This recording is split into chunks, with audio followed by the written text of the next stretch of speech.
অবাধ ও সুষ্ঠু নির্বাচনের জন্য বিরোধী দলগুলোর অংশগ্রহণ জরুরি বলে মন্তব্য করেছেন ঢাকায় নিযুক্ত তুরস্কের রাষ্ট্রদূত মুস্তাফা ওমর তুরান। নির্বাচন ঘিরে রাজনৈতিক দলগুলোর সংলাপের সুযোগ আছে বলেও মন্তব্য তার। তবে দেশের অভ্যন্তরীণ বিষয়ে কূটনীতিকদের মন্তব্য কাম্য নয় বলে জানিয়েছেন কৃষিমন্ত্রী ড আব্দুর রাজ্জাক। আর বক্তব্যের জন্য জাপান রাষ্ট্রদূতকে সতর্ক করেছে পররাষ্ট্র মন্ত্রণালয়। সাইফুল রিপনের রিপোর্টে বিস্তারিত। নির্বাচন যত এগিয়ে আসছে ততই সরব হচ্ছেন কূটনীতিকরা। জাপানি রাষ্ট্রদূতের বক্তব্য নিয়ে আলোচনার মধ্যেই এবার নির্বাচন নিয়ে কথা বললেন ঢাকায় নিযুক্ত তুরস্কের রাষ্ট্রদূত। মঙ্গলবার রাজধানীর একটি হোটেলে সিজিএস আয়োজিত মিট দ্য অ্যাম্বাসেডর অনুষ্ঠানে অংশ নেন তিনি।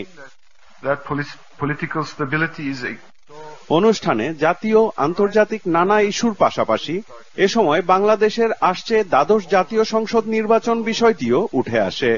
নির্বাচনে সব রাজনৈতিক দল অংশ নেবেন এমন প্রত্যাশার কথা জানান তুরস্কের রাষ্ট্রদূত। There is obviously room for a dialogue between political parties. Unfortunately, that has not taken place yet. But I see that both the government and also the election commission are trying to do their best to create a possibility of participation. When it comes to international observers, again, this is a decision to be made by the government.